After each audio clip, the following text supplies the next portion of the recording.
এটা মনে হচ্ছে মূল সন্ন্যাসী ঝাঁপ পড়ছে। সবার প্রথমেই মূল সন্ন্যাসী ঝাঁপ পড়ে। বিকালে ঘুম থেকে উঠে চোখে যেন কেমন ঝাপসা ঝাপসা দেখছিলাম, হালকা করে চোখে জলের ছিটা মেরে নিলাম। ঝাঁপ দেখতে যাবো, শাঁখা সিঁদুর পরে একদম রেডি। বাইরে এসে দেখলাম আমার ডার্লিং আমার জন্য ওয়েট করছে। দেরি আর না করে দুগ্গা দুগ্গা বলে চেপে আমাদের যাত্রাপালা শুরু করলাম। আজকেই আমি বাড়িতে এসেছি শুধু এই ঝাঁপ দেখবো বলে। তোমরা তো জানোই ঝাঁপটা হয় চড়ক পুজোর সময়। লেলার মতো বকতে বকতে চলে এসেছি আমাদের বাজারে। বাজারটা আজকে যেন কেমন খালি খালি লাগছে। মন খালি খালি তুই তুই করে শালা ফাটা গলা নিয়ে গান করতে এসছে। আহারে বেচারার খিদে লেগে গেছে। খিদে তো লাগবে, এত ছোটাছুটি করছে। খাও খাও খাও বাবা খাও। কি ব্যাপারে, কি পোঁত দিয়ে খাবে? পোঁত হা করেছে কেন? ও আমার তো মনেই ছিল না, এর তো পোঁদে খিদে। যাই হোক, পোঁদে মুখে খাইয়ে একটু জোশ বাড়িয়ে নিলাম, না হলে ঢালু থেকে কি উঠতে পারতো, মাল কেলিয়ে যেত। এমনিতেই মালটার বয়স হয়ে গেছে। আমরা তো চলে এলাম ব্রিজে, আমাদের বন্দুকগুলো এখন এসে পৌঁছলো না। দেখাই যাক কত সময় ওয়েট করতে হয়, এখন কোথায় ফায়ার করতে ব্যস্ত। শয়তান কার নাম লে লিয়া তো শয়তান হাজির। সালা চুপি চুপি ভালোই হিন্দি বলা শিখে গেছি তো।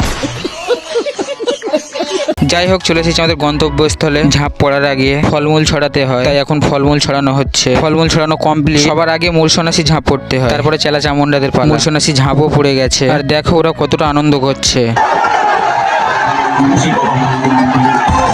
মূল সন্ন্যাসী ঝাঁপ শেষ, তো আমাদেরও বই শেষ। যারা যারা চ্যানেলটাকে এখনো সাবস্ক্রাইব করুন, চ্যানেলটাকে সাবস্ক্রাইব করে নাও। এটাই ছিল আজকের ভিডিও, দেখা হচ্ছে পরের ভিডিওতে।